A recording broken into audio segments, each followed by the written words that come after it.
হঠাৎ করে খেজুর গাছের নিচে একটা শালিক পাখির বাচ্চা পেলাম। তো এখনও ডানা ঠিকভাবে গজিয়ে পারেনি, নিশ্চয়ই বাসা থেকে পড়ে গেছে। ওই খেজুর গাছের একবারে ডগায়, অত উপরে বাসা, ওখান থেকে একবারে নিচে পড়ছে। বেঁচে আছে তো এটাই অনেক। তারপরে পাখিটাকে বাড়িতে নিয়ে গেলাম, বাড়িতে নিয়ে একটা খাঁচায় রাখলাম।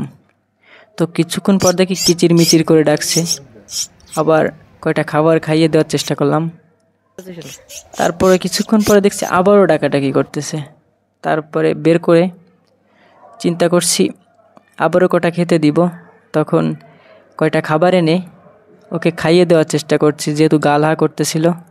এখন দুঃখের বিষয়, একটা খাবারও খাওয়াইতে পারিনি। তো কি করব, অবশেষে রেখেই দিলাম। এখন ওকে চিন্তা করছে মায়ের কাছে পৌঁছে দিতে হবে। তাই আবারও নিয়ে গেলাম সেই গাছের নিচে।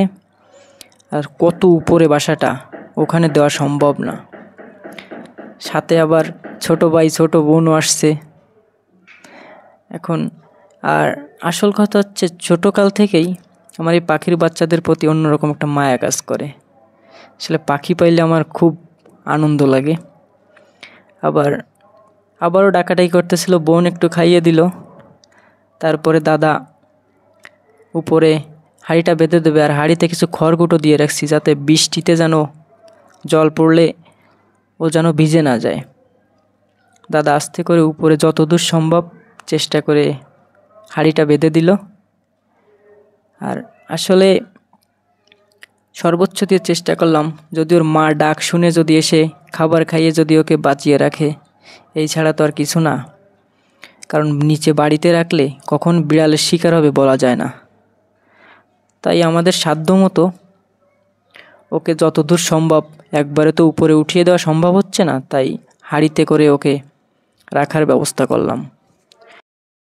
কি আর করব, সর্বশেষে হাঁড়িটা বেঁধে ওর ভিতরে রেখে দিলাম। প্রকৃতির এই ছোট ছোট মুহূর্তগুলো সবসময় আমাদের কেন জানি হৃদয় ছুঁয়ে যায়।